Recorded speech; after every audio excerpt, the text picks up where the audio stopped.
है जो हमारे दिमाग में आती है कि जब भगवान हमें जब नजर नहीं आते तो उसको हम समर्पण कैसे करें। ये एक बड़ा आम सा लोगों के दिल में सवाल होता है कि जब भगवान नजर ही नहीं आते तो और उनकी कैसे हम सेवा करें।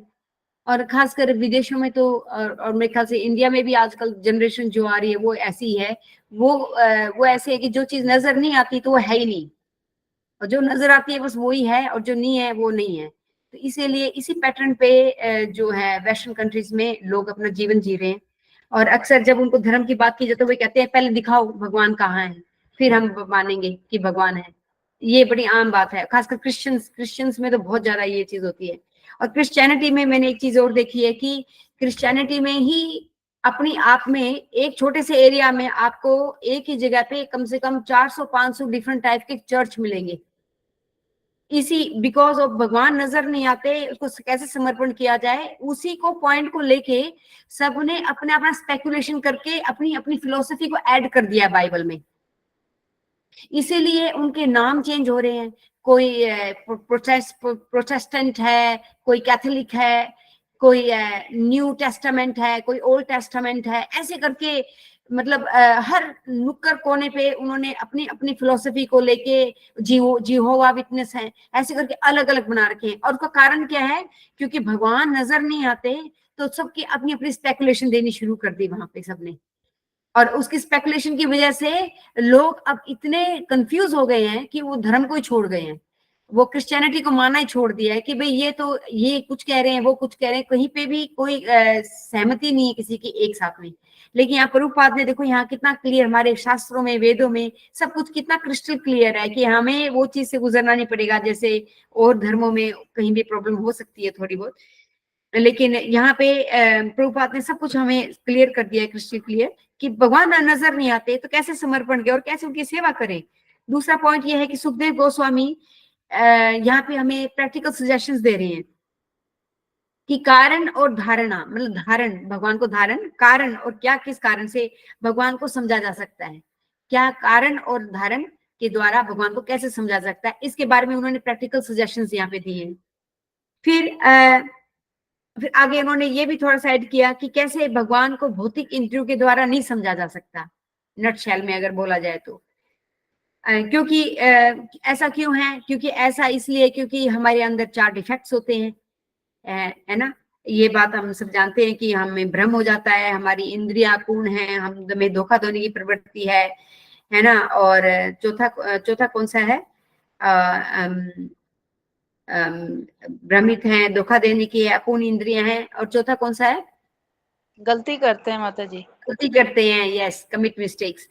तो जब हम ये दूसरा पॉइंट है। तीसरा ये है कि जब हम भगवान की सेवा करते हैं तो हमें भगवान की कृपा प्राप्त कर सकते हैं।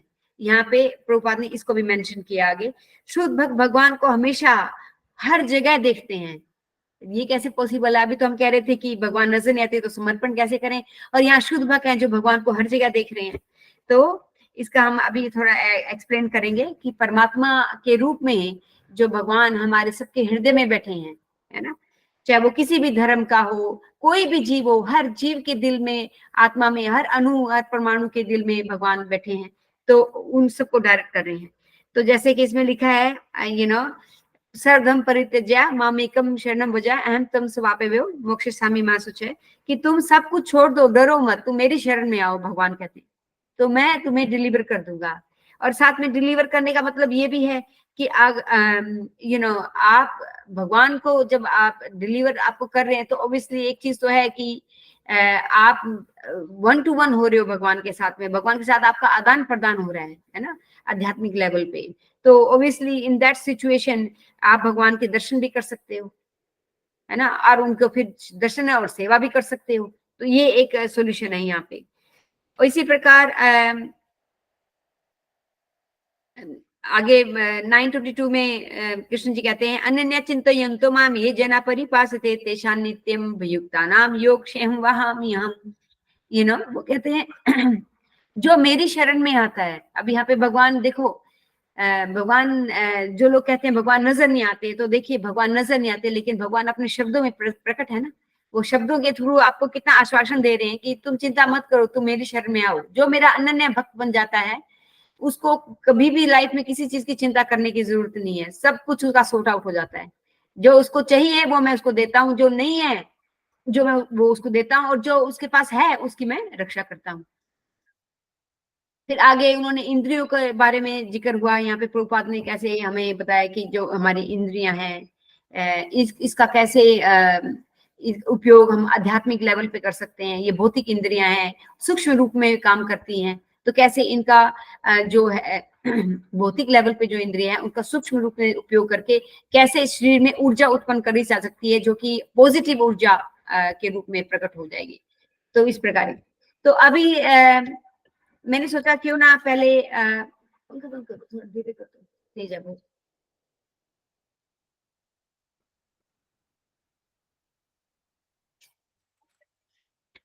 मैंने कुछ पॉइंट्स बनाए थे परमात्मा के, क्योंकि यहाँ पे ऑब्वियसली बात प्रभुपाद ने क्लियर कर दी टुवर्ड्स द एंड कि जो परमात्मा हमारे हृदय में बैठे हैं, ठीक है, जो हमें आंतरिक रूप से हमें गाइड कर रहे हैं, और यही परमात्मा के योगी जो भगवान का आंशिक रूप से भगवान का ध्यान करते हैं परमात्मा रूप में, वो भगवान का परमात्मा का दर्शन करते हैं, राइट। क्योंकि ब्रह्म संहिता में कहा गया है, प्रेमांजित छुरित भक्ति विलोचनेना संत सदैव हृदयेषु विलोकयन्ति यं श्याम सुंदरम चिंत स्वरूपम गोविंदमादि पुरुषम तमं भजामि। तो ये कैसे संभव है? कोई प्रश्न कर सकता है कि अरे भगवान तो नजर ही नहीं आते, भगवान का रूप भी हमने नहीं देखा है, तो फिर भगवान की सेवा कैसे की जाए? ये बड़ा वैलिड पॉइंट है। तो यहाँ पे ब्रह्मा जी, कृष्ण जी नहीं, कृष्ण जी के लिए तो चलो कृष्ण जी तो कह रहे हैं, यहाँ तो ब्रह्मा जी कह रहे हैं जो निष्पक्ष है, राइट। तो ब्रह्मा जी निष्पक्ष जो संसार चला रहे हैं, जो पूरी सृष्टि चला रहे हैं, जिन्होंने अपने आंखों से स्पष्ट सब कुछ देखा है, वो कह रहे हैं कि प्रेमाजित छुरित भक्ति विलोन, जैसे कि आंखों में काजल लगाते हैं ना, आंखों में काजल समा जाती है, हमारे आंखों में लग जाती है और आंखें सुंदर बना देती है, वैसे ही हमारे हृदय में भगवान प्रकट हो जाते हैं और उसका दर्शन योगी कभी भी जब चाहे उसका दर्शन कर सकते हैं।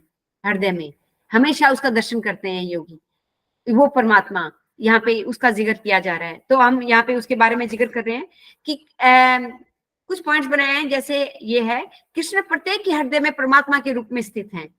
यहाँ से हम समझेंगे इस बात को कि भगवान को कैसे देख सकते हैं। ईश्वर सर्वभूतानां हृदय देशे अर्जुन तिष्ठति, BG 6.29, कि भगवान सर्वभूतेषु सभी भूत सभी जीवों के हृदय में भगवान स्थित हैं। हे अर्जुन, विष्णु ब्रह्मा शिव नियंत्रक देवता हैं, है ना, ये सृष्टि में यहाँ पे एडमिनिस्ट्रेशन चला रहे हैं। भगवान कृष्णा के परमात्मा रूप के विभिन्न अभिव्यक्तियां हैं। ये भगवान की परमात्मा की विभिन्न अभिव्यक्तियां हैं। सॉरी, मेरी हिंदी बहुत कभी कभी बहुत खराब हो रही है आजकल, तो पता नहीं क्या हो रहा है, मेरे से बोला ही नहीं जाता हिंदी में। वे सभी कारणों के कारण हैं, दिव्य हैं। क्या? ईश्वर परम कृष्ण सचिदानंद विग्रह अनादि आदि गोविंद सर्व कारण कारणम। बिल्कुल पहला शुरू करने से ब्रह्म संहिता करने, और ये जब चैतन्य महाप्रभु ने साउथ इंडिया में जब उन्होंने सुना तो वो स्तंभ रह गए, एकदम वो स्तंभ रह गए कि अरे कृष्ण जी के बारे में इतना स्पष्ट सब कुछ सार कह दिया कि जो कृष्ण है सब कारणों के कारण है ना, और उनसे बढ़कर कुछ भी नहीं है ना। और ये कह रहे हैं, तो यहाँ पे ये बात स्पष्ट होगी कि सभी कारणों के कारण है, वो दिव्य हैं अपने आप में। ये अपने आप में पूरी कंप्लीट स्टेटमेंट है, इसमें कुछ भी ऐड करने की आवश्यकता ही नहीं रहती एक्चुअली। यद्यपि हम अज्ञानता के कारण भगवान को नहीं देख सकते, पर वे सदैव उपस्थित हैं। वो हमारे कार्यों में हम उनको देख सकते हैं। परमात्मा के रूप में वो हमेशा हमारे साथी हैं, हमें सलाह देते हैं। इसका हमें कहाँ पे इसका मिलता है?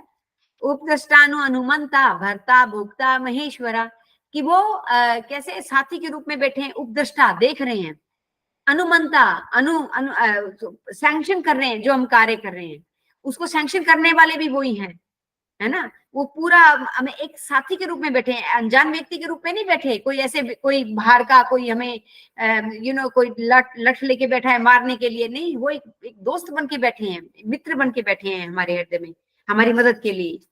योगी जन तपस्या द्वारा भगवान के तेज में प्रवेश के लिए परमात्मा के रूप को ध्यान करते हैं। यही योगी, जिस परमात्मा जो हमारे हृदय में बैठा है, इसी का ध्यान करके ये लोग क्या करते हैं कि भगवान के तेज में, ब्रह्म ज्योति में ये प्रवेश करना चाहते हैं, इसी परमात्मा से। अंडारंतस परमाणु चयंतरस्तम गोविंदमादि पुरुषम तमहं भजामि। अंडा, अंड मीन्स ये अंड, ब्रह्मांड को अंड बोला, ये अंड के शेप में है ना, अंडे के शेप में है। अंडांतरस परमाणु, हर अंडे में, मतलब हर यूनिवर्स में परमाणु जो है, जितने भी छोटे छोटा कण है, सबसे छोटा कण है, उसमें भी परमात्मा विद्यमान है। मच्छर में, कीड़ी में, हाथी में, मनुष्य में, छोटी से लेके जो हमें नजर भी नहीं आती हमारी आंखों से, जो छोटे छोटे कीटनाशक, जो मतलब जो हमारे जैसे दही में हमारे जो कीट हैं, जो हमें नजर भी नहीं आते हैं, मतलब माइक्रो ऑर्गेनिज्म, जो छोटी छोटी चीजें हैं, उस सभी में परमात्मा के रूप में भगवान स्थित है, हमें नजर नहीं आते हैं, लेकिन वो हर ब्रह्मांड में स्थित है, हर कण में, हर परमाणु में है। परम सत्य को 3 रूपे में रियलाइज किया जाता है, राइट, भी हम सब जानते हैं। निराकार ब्रह्म, ब्रह्म रियलाइजेशन इसको कहते हैं, परमात्मा, जो परमात्मा की हम बात कर रहे हैं, और भगवान, जो भगवान एक व्यक्ति है, उसकी बात की जाती है। तो भगवान को 3 रूपों में रियलाइज किया जाता है। परमात्मा रूप में भगवान सबके हृदय में हितैषी के रूप में विद्यमान है, जैसे विकायक फ्रेंड के रूप में विद्यमान है। वो हमारे मित्र हैं, हमारे दुश्मन नहीं है। वो हमें मित्र बन के हमें बड़े प्रेम से गाइड करना चाहते हैं कि भाई ये ये समझ जाए, ये समझ जाए इसका असली उद्देश्य क्या है इस व्यक्ति का, और ये समय ना बर्बाद करे। 1550 में भगवान कहते हैं, सर्वस्य चाहम हृदि सन्निविष्टो मत स्मृति ज्ञानम पोहनम च वेदेव अहमेव वेदेश, क्या है वह, वेदेश्च सर्वे अहमेव वेदो वेदांत कृत वेद विदेव चाहम। भगवान क्या कहते हैं कि सर्वस्य चाहम हृदय सन्निविष्टो, मैं सबके हृदय में परमात्मा के रूप में विराजमान हूँ, है ना। मुझसे ही क्या आता है, मुझसे ही ज्ञान आता है, मुझसे ही भूल आती है, मुझसे ही वेदेश सर्वे अहमेव वेदम वेदांत कृत वेद विदेव चाहम मतलब स्मृति ज्ञानम पोहनम, स्मृति भी आती है, ज्ञान भी आती है, और विस्मृति भी मुझसे ही आती है। सब कुछ वो हृदय में जो बैठे हैं, उन्हीं वो ही सिर्फ कार्य कर रहे हैं हमारे साथ में। वो जब होता है बुला भी देते हैं हमें, कभी याद भी दिला देते हैं, और यही सब कुछ कवर कर दे, सारा कुछ परमात्मा। जब ये खुश होते हैं तो हमें याद दिला देते हैं, और जब खुश नहीं होते, ज्यादा हम कोई गलती करते हैं तो हमें बुला भी देते हैं, राइट। तो उसी प्रकार भगवान आगे कहते हैं कि भगवान भक्ति सेवा के द्वारा प्रत्यक्ष भगवान के साथ प्रत्यक्ष संवाद संभव है। ऐसा 10:10 के पर्पट में लिखा गया है, भगवत गीता के 10:10 पर्पट में, कि भगवान भक्ति सेवा के द्वारा हम भगवान के साथ संवाद कर सकते हैं, सेवा के द्वारा। जो लोग विग्रह, आर्च विग्रह की सेवा करते हैं, आई एम श्योर उनके बहुत रियलाइजेशंस होंगे, चाहे वो घर में कर रहे हैं या बाहर कर रहे हैं या मंदिर में कर रहे हैं, उनके बहुत रियलाइजेशंस होगी। आई थिंक टेम्पल्स को बुक्स मेंटेन करनी चाहिए, एक फोल्डर बनाना चाहिए जिसमें कि रियलाइजेशन लिखी जाए कि भगवान के साथ में भक्तों के क्या क्या आदान प्रदान हुए। ये समथिंग, एक ऐसे जो मौके होते हैं ना, जब हम ऐसे लेक्चर दे रहे होते हैं परमात्मा लोगों को कन्विंस करने के लिए कि भगवान है क्या, भगवान नजर आते हैं क्या, तो तब आप देखेंगे कि कैसे भगवान रेसिप्रोकेट करते हैं जब हम भगवान की सेवा करते हैं, राइट। तो भगवान का एक अंश परमात्मा के द्वारा समस्त ब्रह्मांडों देवताओं के नियंत्रक रूप में है, राइट। पता नहीं समझ में आएगा नहीं आएगा आपको, फिर भी वे भक्त के द्वारा नियंत्रित होने के लिए तैयार रहते हैं।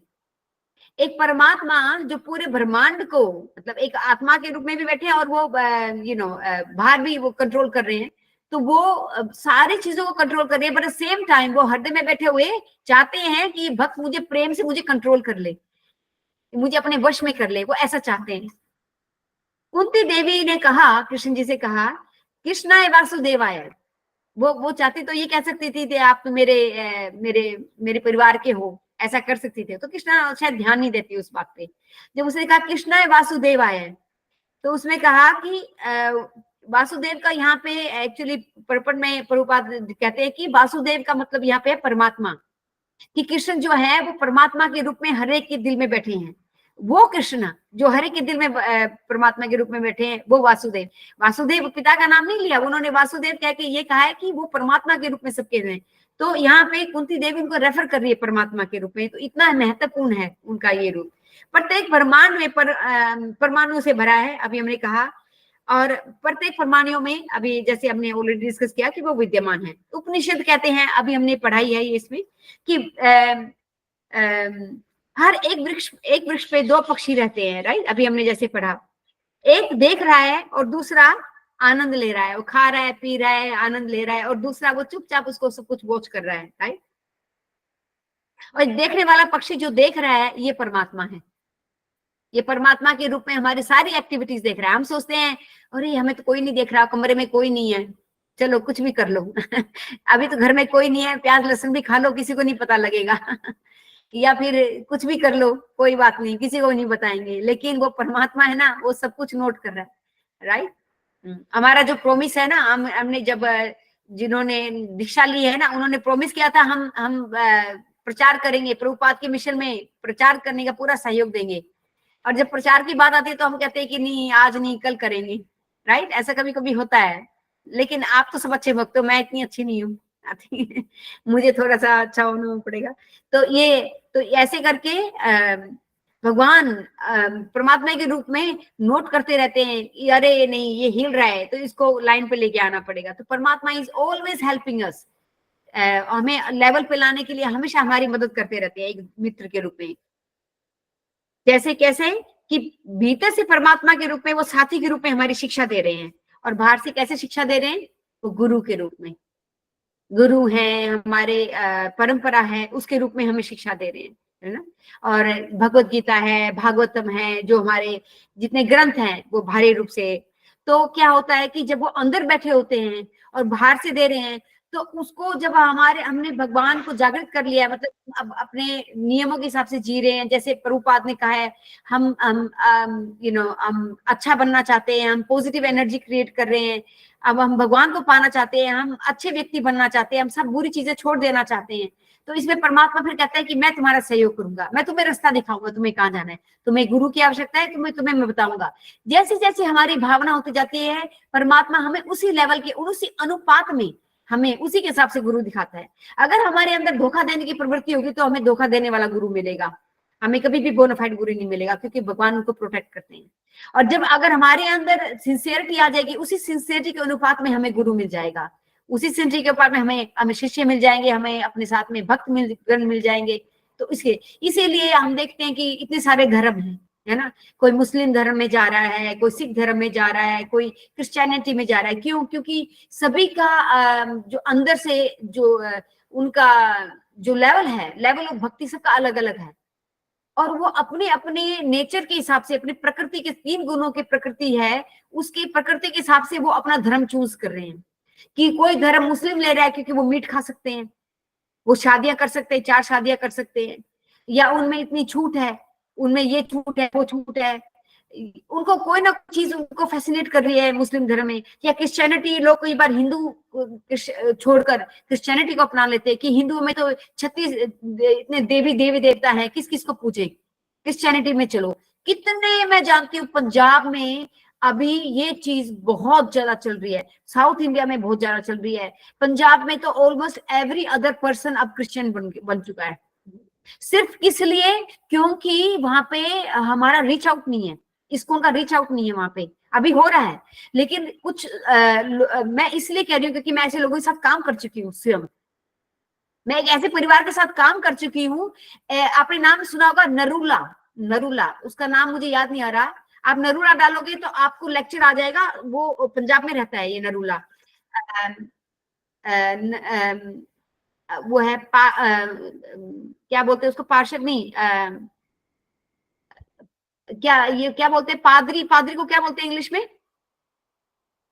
प्रीस्ट। नहीं प्रीस्ट नहीं, फादर नहीं, एक और है फादर है, प्रीस्ट एक और है, नहीं अप्लोज हो, हाँ वो है पोप नहीं, पादरी की तरह होते हैं वो, पैस्टर। हाँ, वो पैस्टर नरूला है। अगर आप पैस्टर नरूला डालेंगे ना, आप उसके लेक्चर देखना, उसमें कितने इंडियंस, कितने हिंदू लोग वहां पे कन्वर्ट हो रहे हैं, पैस्टर नरूला के नाम से डालना आप। तो उसके लेक्चर बड़े ऐसे हैं, फायर जैसे हैं, आग की तरह हैं उसके लेक्चर। वो जैसे बोलता है इतने जोर से बोलता है, इतनी जोर से बोलता है, मतलब उसने मैं एक पंजाबी फैमिली को जानती हूँ कि वो आदमी बहुत पीता था शराब, बहुत पीता था। उसने जब सुना कि ऐसे पेस्टर नरूला आ रहा है तो वो भीड़ में लोग बहुत हिंदू पंजाबी पंजाब के भी और हिंदू भी सब लोग मतलब चले गए वहां पे पंजाब में। और क्योंकि वहां पे अभी इतना लोग कंफ्यूज हो रहे हैं बहुत ज्यादा, कहाँ जाएं, तो लोग राहत ढूंढ रहे, राहत मिल जाए जहाँ पे। और ये लोग ऐसे लोग हैं जो परमात्मा रूप में भगवान को नहीं जानते, लेकिन ये सुख चाहते हैं शरीर का, क्योंकि अभी शरीर से इतने दुखी हैं ये लोग। और वहां पे क्या हुआ कि वो आदमी बहुत पीता था, और वो पुलिस वाला ऑफिसर था, उसके मेरे जो कोलीग था उसका फादर पुलिस ऑफिसर था, लेकिन वो बहुत पीता था। पेस्टर नूरुल्लाह ने उसको देखा और उसको जीसस क्राइस्ट का ऐसे कुछ ऐसे हाथ किया उसकी तरफ, और उसको हाथ टच किया उसको, और उसने उसी वक्त शराब छोड़ दी। और उसने शराब छोड़ी, उसका पूरा परिवार उसका क्रिश्चियनिटी में आ गया, उसके बच्चे, उसके फैमिली में उसकी पत्नी, उसके बच्चे, उसके परिवार के रिश्ते, अब उसकी पत्नी भी, और उसके बच्चे, अब उसके जो पोता पोती हैं वो भी, मतलब सारे एक को करके सारा परिवार, ऐसे करके पेस्टर नूरुल्लाह फिजिकल हीलिंग करता है, शरीर की हीलिंग करता है। आप उसको कहो कि मेरी ये शारीरिक प्रॉब्लम है, तो वो शारीरिक प्रॉब्लम दूर करता है। जैसे कि हमारे है ना एक क्या नाम है अपने, है ना एक, हाँ हाँ हाँ, धीरेन्द्र पुजारी, उस टाइप से धीरेन्द्र पुजारी फिर भी राम जी के नाम लेते हैं, गुणगान करते हैं, लेकिन Pasteur Narula completely physical level पे करने हैं, हीलिंग कर रहे हैं लोगों की, पर वो कर रहे हैं कि होली नेम के नेम पे कर रहे हैं, जीसस क्राइस्ट के नेम पे कर रहे हैं। और वो जीसस क्राइस्ट, और उनके लेक्चर जो है ना वो like fire, he's very loud, he's very, people are crying, rolling on the floor। मतलब पेस्टर नरूला आप जरूर चेक करना, ये आपको एक चीज पता लगेगी कि कैसे कितने हिंदू वहां जा रहे हैं, कितने लोग जा रहे हैं वहां पे हीलिंग और चेंज कन्वर्ट हो रहे हैं। तो ये चीज हो रही है। तो यहाँ पे मैं कहाँ थी,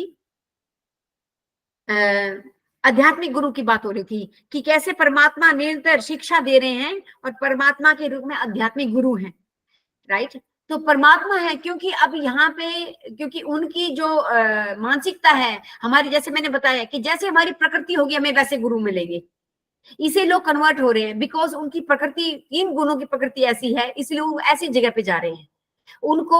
इसीलिए हमारे प्रचार हमें जरूरी है कि हम ऐसे रिमोट एरियाज में जाएं जहाँ पे, और वहां पे भक्त, आई एम श्योर अब तो पूरे इंडिया में और पूरे वर्ल्ड में फैल रहा है इसको, उनका जो प्रोग्राम है, एनलाइटमेंट हो रही है लोगों की। लेकिन अभी भी मे बी एरियाज हैं, आई थिंक अमोघ लीला प्रभु ने भी काफी कंसर्न जताया कि साउथ इंडिया में भी बहुत कन्वर्जन चल रहा है, वहां पे बहुत कन्वर्ट कर रहे हैं उस क्रिश्चियनिटी में। और सिर्फ उनका उद्देश्य उनको जीवन को बेटर करना नहीं है, अगर बेटर करना होता तो बहुत अच्छी बात थी। धर्म में कोई रखना कुछ नहीं रखा है, कोई फर्क नहीं पड़ता किसको मानते हो, भगवान तो एक ही है, कोई बात नहीं है अगर इस ढंग से सोचा जाए तो, क्योंकि कृष्ण ही है सब कुछ, है ना, सब कुछ कृष्ण से आया है, बाकी तो सब उनके एक्सपेंशन आप कह सकते हो। लेकिन बिकॉज वो धर्म की आड़ में कर रहे हैं ना, ये थोड़ा सा गलत है, क्योंकि उनका उद्देश्य सिर्फ धर्म परिवर्तन करना है, उनका जीवन को बेटर करना नहीं है। थोड़ा पेनफुल बात है कि भाई तुम जीवन का अच्छा करो, तुम उनको अच्छी फिलोसफी दो, पर वो ऐसा नहीं है। तो ये थोड़ा सा यहाँ पे ड्रॉबैक है इसका। अब उत्तरा के शरीर में हम वापस आते हैं सब्जेक्ट मैटर पे। उत्तरा के शरीर में परमात्मा के रूप में कृष्ण जी प्रवेश किया था और परीक्षित महाराज की रक्षा की थी। वो परमात्मा के रूप में एक अंगूठे के साइज के थे जब वो प्रवेश कर गए थे, है ना, एक अंगूठे के साइज के। और हमें रिसेंटली पढ़ा था परमात्मा का क्या साइज होता है, आप में से कौन बताएगा परमात्मा का जो हमारे हृदय में बैठे उनका क्या साइज है, जिस परमात्मा की हम बात कर रहे हैं, क्या साइज है? अभी हमने किया था कुछ दिन पहले।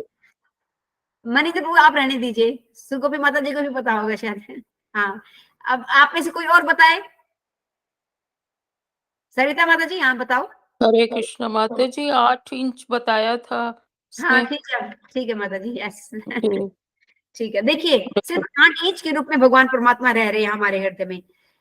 लेकिन 8 इंच का मतलब ये नहीं है कि सभी में 8 इंच के रह रहे हैं, साइज के हिसाब से भगवान का साइज छोटा या बड़ा होता रहता है। हमारे यहाँ से 8 इंच का उपयुक्त है, इसलिए 8 इंच के, लेकिन भगवान का साइज बड़ा भी हो सकता है जब वो 8 इंच के बने हैं, जबकि उनका विश्व रूप हमने देखा है कितना बड़ा है, और वही विश्व रूप जब हमारे हृदय में गए परमात्मा के रूप में तो 8 इंच के बन गए हैं, है ना। तो वैसे चींटी के सिर में या मच्छर के या कोई और छोटे कण में जाए तो और छोटे भी बन सकते हैं। तो ये है, कृष्ण मूल है, ब्रह्मा परमात्मा उनकी शाखाएं हैं, है ना। तो ये हमें समझना चाहिए कि कृष्ण तो मूल है, लेकिन ये परमात्मा और ये ब्रह्म रियलाइजेशन ये सब उनके अंश हैं। जिस प्रकार कृष्ण सभी तत्वों के मूल हैं, ब्रह्मा परमात्मा कृष्ण ब्रह्मा और परमात्मा भगवान के उसी प्रकार चैतन्य महाप्रभु भी सभी तत्वों के मूल हैं, है ना। तो इस प्रकार चैतन्य महाप्रभु कृष्ण सेम, वो सेम है। तो चैतन्य महाप्रभु के भी ब्रह्मा अपने ब्रह्म रियलाइजेशन परमात्मा और भगवान, ये तीनों ही चैतन्य महाप्रभु तत्वों के, चैतन्य महाप्रभु उनके मूल हैं।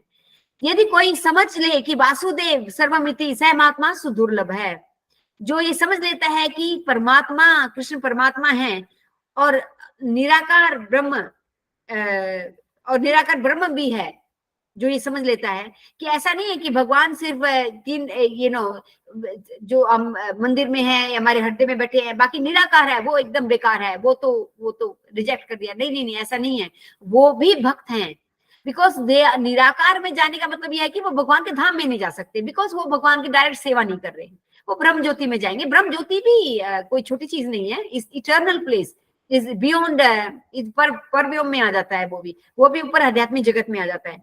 लेकिन इसलिए कहा गया है, ये एक्चुअली मैंने one of the Shrimad Bhagavatam से लिया है, इसमें लिखा है सहमात्मा सुदुर्लभ है। ऐसे लोग बाकी में धर्मात्मा है, महात्मा है, जो ये जान जाते हैं कि भगवान के तीन स्वरूप है, और तीनों स्वरूप को ये नहीं आंकना चाहिए कि जो निराकार है उसको बिल्कुल हीन दृष्टि से देख रहे हैं। हाँ, वो हमारा उद्देश्य नहीं है, हमारा उद्देश्य वहां पे जाना नहीं है।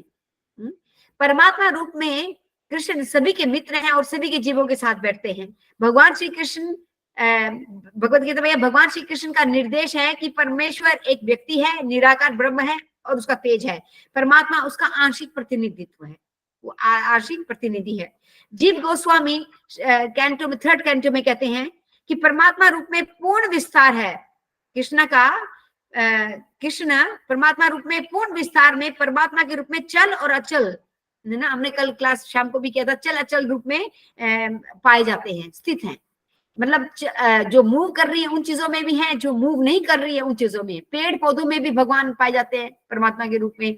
हम सोचते हैं कि हमारे अंदर ही है, नहीं, भगवान हर चल और अचल सभी चीजों में, जो मूव करे, जो जड़ चेतन, सब में।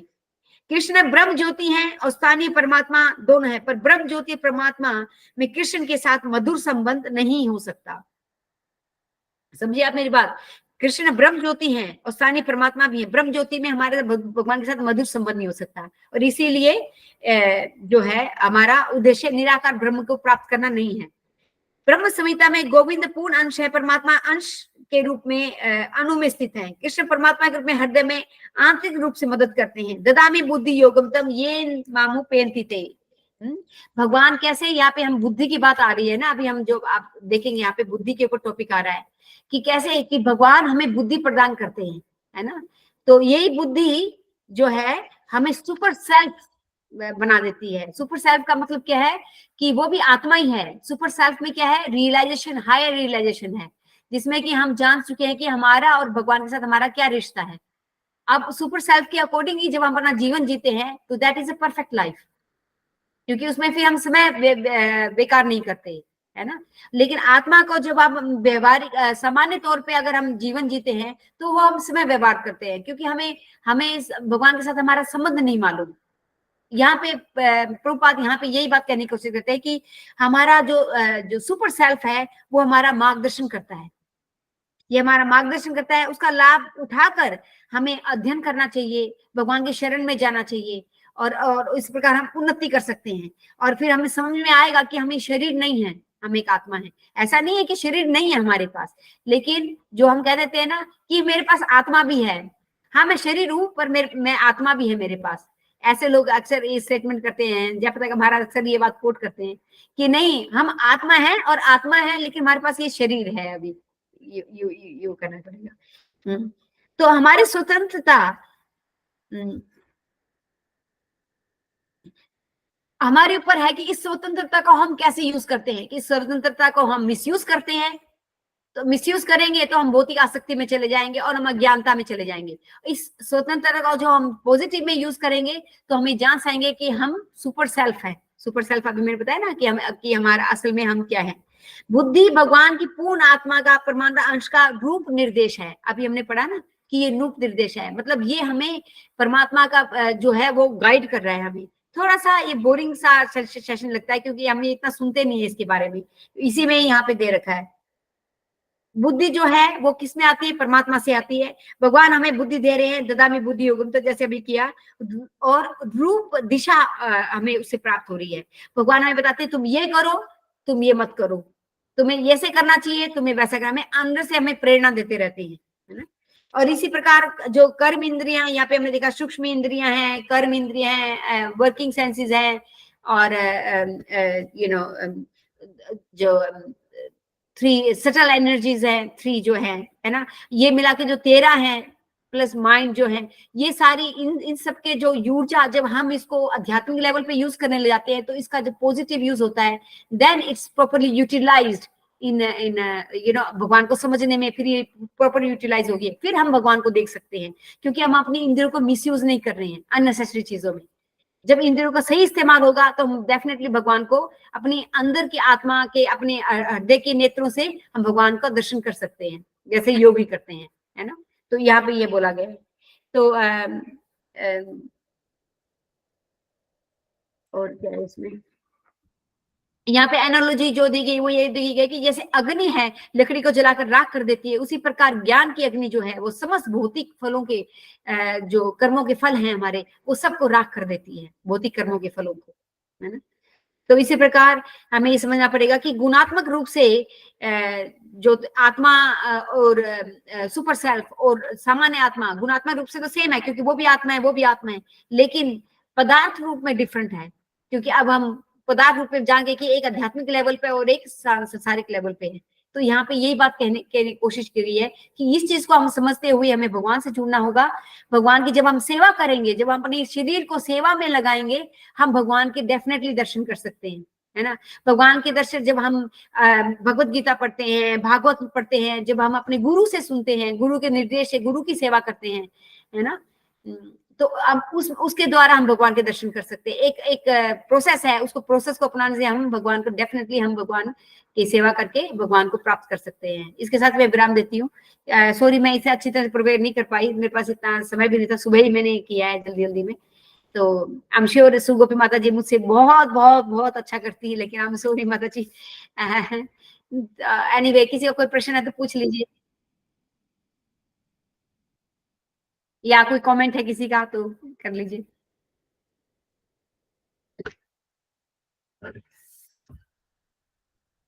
यस माता जी।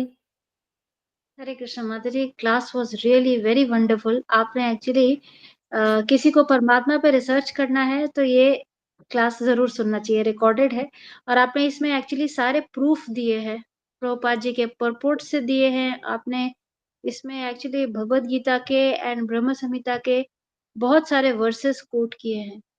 इनफैक्ट कभी भी किसी को परमात्मा के ऊपर, क्योंकि ये जो टॉपिक है ये थोड़ा डिफिकल्टी जाता है, और हाँ किसी को जी भी जब परमात्मा के ऊपर प्रिपेयर करना है तो ये आपने पूरा, आई वुड से के सारे श्लोकों का मटेरियल दिया हुआ है माता इस जी, वक्त से सारा कट एंड करने में। पेस्ट किया हुआ है, सब चोरी किया हुआ है माता जी, कुछ भी मेरा नहीं है। सब बहुत इधर उधर नकल wonderful है। करके किया हुआ है, टू बी ऑनेस्ट। ये आपने एक बहुत सुंदर पॉइंट बताया माता जी, इसमें आपने बताया कि एक परपोर्ट में प्रभुपाद जी लिख रहे हैं दैट सेवा से हम भगवान के साथ कन्वर्स कर सकते हैं। That was really amazing actually. आप मतलब सही आपने शुरू में बताया कि आज की जनरेशन की वाकई में ये प्रॉब्लम है कि हर एक चीज को वो देखना चाहते हैं और वो मानते नहीं है कि नहीं दिखाओ, है ना। हाँ बट ये कितना सटल साइंस है, जैसे आप बता रहे थे, आपकी सेवा से हम कन्वर्स कर सकते हैं, प्रभुपाद जी का पॉइंट है। बिल्कुल अमेजिंग। बिल्कुल। हाँ माता जी, और I am sure you have lot of realisations yourself. आप शेयर कर सकते हैं चाहे तो हमारे साथ कोई रियलाइजेशन। अभी तो एक्चुअली कुछ स्मरण नहीं आ रहा, कुछ आए तो मैं बोलूंगी। अच्छा, मनिंदर प्रभु ने शायद हैंड रेज किया हुआ है। हाँ यस महेंद्र प्रभु जी। हरे कृष्णा माता जी, दंडोत प्रणाम। माता यस जी बहुत ही शानदार क्लास थी, जैसे माता जी ने बताया कि आपने यानी कि सब कुछ ही एकदम कंसेप्ट क्लियर कर दिया। तो हमें नॉर्मली भ्रम ये रहता है कि हमारे शरीर में नाम क्षेत्र और क्षेत्रज्ञ है कि हम शरीर और आत्मा दो ही हैं, लेकिन भगवान हमेशा 13 जो चैप्टर है उसमें एकदम क्लियर कट बोला है कि भाई यानी कि इस क्षेत्रज्ञ जो है उसमें यानी कि मैं हूँ परमात्मा के रूप में, मैं हर जीव में रहता हूँ। आपने एकदम क्लियर कर दिया। और कल ही माता जी मैं भागवतम का चौथा स्कंद पढ़ रहा था, हाँ और 5वें अध्याय में पुरंजन की जो कथा है ना माता जी, हाँ हाँ वो हाँ। लगभग लगभग 222 228 श्लोक है वो। तो उसमें इतना क्लियर बताया है कि कैसे ये शरीर होता है, इस शरीर में कैसे हमारी जो बुद्धि होती है और कैसे उसकी 10 राशियां होती है। तो वंडरफुल भागवतम का जो चौथे स्कंद के अंदर है ना, पुरंजन की जो कथा नारद मुनि जी बताते हैं हाँ ये मैंने कल थोड़ी सी शॉर्ट में शेयर भी करी थी ग्रुप में एक में। अच्छा अच्छा अच्छा। हाँ, मैं तो देखा नहीं। अमेजिंग, आप उसमें थोड़ा शेयर पूरा कर का दो पूरा अभी, बता अभी दिया शेयर कर कैसे। दो प्रभु। टाइम है अभी हमारे पास थोड़ा सा। थोड़ा सा मैं देखता हूँ माता जी, एक हाँ सेकंड। कर लो, मैं उसमें ये पॉइंट्स बना लेती हूँ इसका। नहीं, वो पॉइंट बने हुए हैं, आप बस हाँ उसके ठीक है ठीक है ठीक है, उसमें से मैं ले लूंगी। रीड ठीक कर। है ठीक है हाँ। ठीक है। थैंक यू प्रभु जी। आप तो हमारे वो हैं, सुपर सेल्फ हैं आप। नहीं माता जी, कल 13वां चैप्टर पढ़ रहा था, तो उस 13वें चैप्टर के अंदर ये आया था, तो उसमें मैंने देखा था। फिर इसमें माता जी पुरंजन की जो कथा है ना, एक मद् भागवतम के चौथे स्कंद के अंदर आई है। हाँ ये हाँ। कथा नारद मुनि जी राजा प्राचीन भरतसिद्ध को सुना रहे हैं। हम्म। और इसमें ये बता रहे हैं कि एक समय की बात है कि एक राजा था जिसका नाम पुरंजन था। वह हाँ। बहुत ही आदर्श राजा था। हम्म। उसकी एक कमजोरी थी कि वह भोग विलास में का अत्यंत प्रेमी था, जैसे हम लोग हाँ। हैं। तो उसने उसने अपनी कामनाओं को पूरा करने के लिए बहुत ही यज्ञ और अनुष्ठान किए। हम्म। तो फिर काशी नगर राज का एक नगर था। पुरंजन को एक सुंदर नगरी की तलाश बहुत थी, सुंदर कहानी है वो।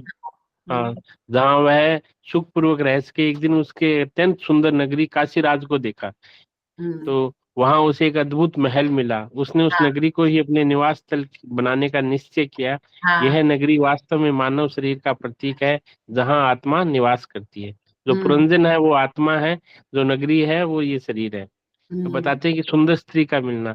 उस नगरी में घूमते समय पुरंजन की भेंट एक अत्यंत सुंदर स्त्री से होती है। वह स्त्री नवयुवती थी और उसकी 10 सेविकाएं थी। यह स्त्री पुरंजन की बुद्धि का प्रतीक है। जैसे हमारी बुद्धि रहती है वैसे, जो मनुष्य के विचारों, निर्णय और कार्यों को नियंत्रित करती है। पुरंजन ने उस स्त्री से उसका परिचय पूछा, परंतु उसने कोई स्पष्ट उत्तर नहीं दिया। विवाह और भोग विलास। पुरंजन ने उस स्त्री को अपने साथ विवाह करने के लिए प्रस्ताव दिया, वह मान गई। इसके बाद पुरंजन ने उस स्त्री के साथ अत्यंत भोग विलास में समय बिताया। उसने अपनी सारी शक्ति और सामर्थ्य का उपयोग केवल अपने सुख और ऐशो आराम के लिए किया। 10 सेविकाएं जो स्त्री के साथ थी, मानव शरीर की 10 इंद्रियों का प्रतिनिधित्व करती है। ये हाँ। 10 इंद्रियां मनुष्य के भौतिक संसार में विभिन्न प्रकार के अनुभव प्रदान करती है। रानी बुद्धि।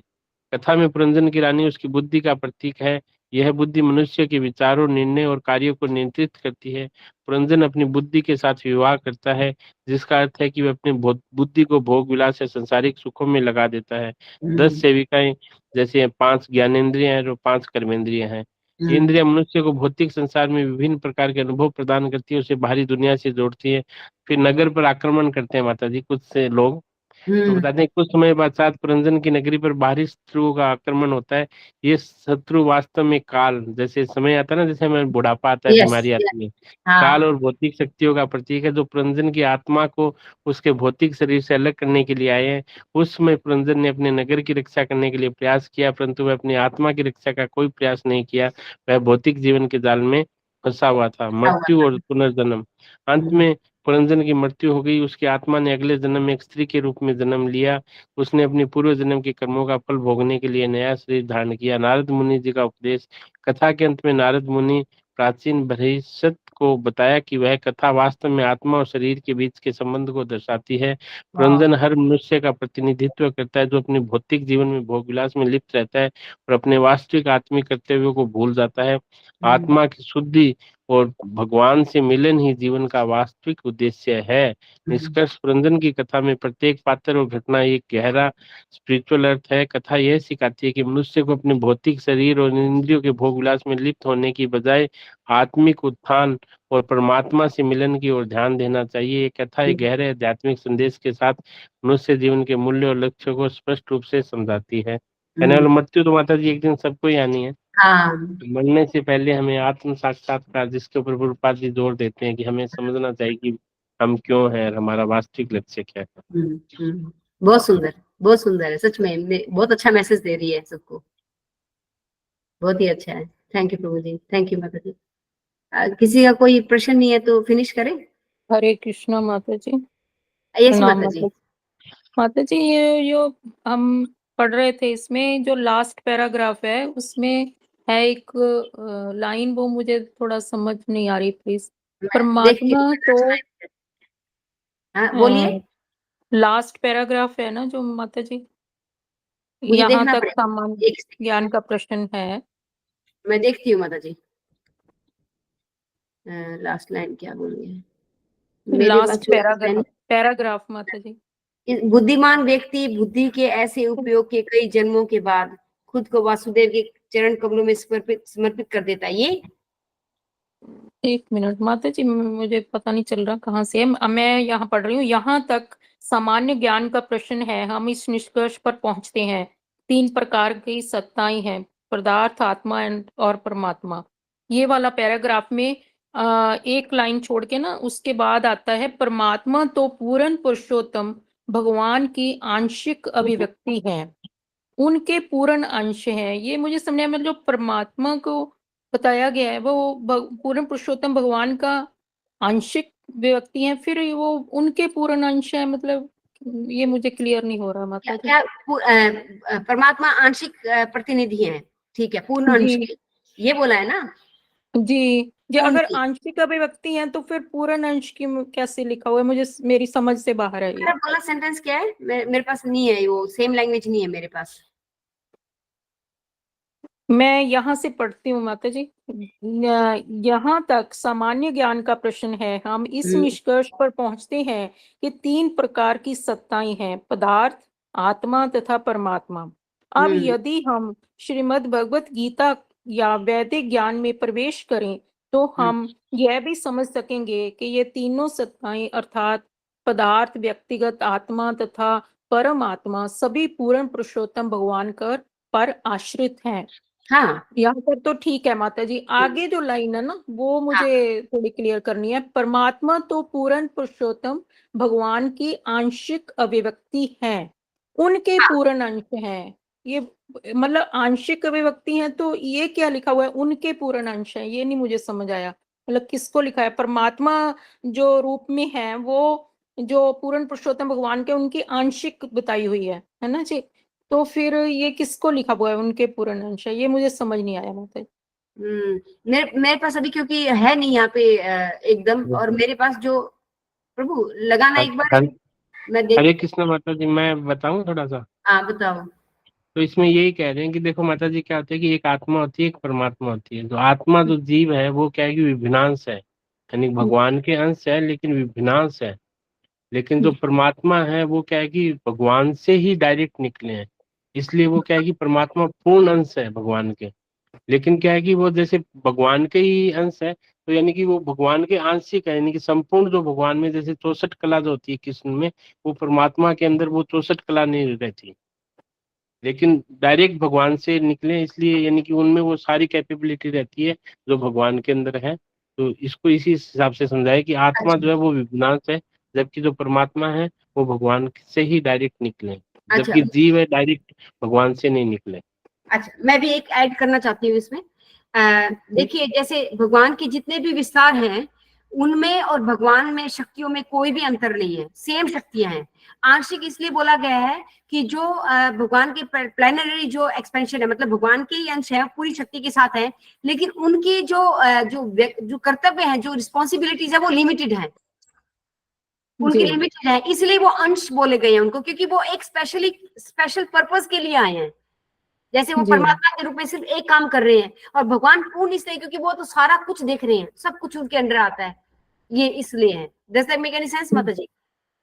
जी जी हाँ, जी, कि वो पूर्ण धन्यवाद। का अंश है ये इसलिए है। हालांकि उनकी पावर में कोई कमी नहीं है, सेम पावर है एकदम। इवन नारायण को लगा लो आप, बेशक से नारायण को लगा लो या कृष्ण जी को लगा लो, उनकी भी सेम पावर है। Anything come from Krishna, any expansion उनकी सबकी जी सेम, उनकी पावर सेम है। लेकिन बिकॉज अंश इसलिए बोला गया है क्योंकि वो एक स्पेसिफिक पर्पस के लिए आ रहे हैं, एक जी एक जी पूरा काम के लिए आ रहे हैं, इसलिए।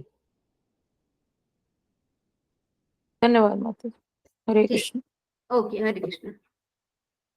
ओके, 3 बार हरे कृष्णा करके अपने फिनिश करते हैं।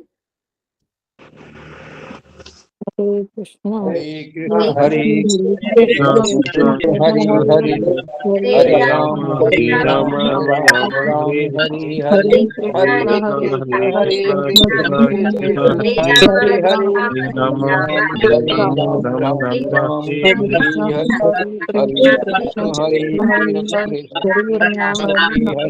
अनंत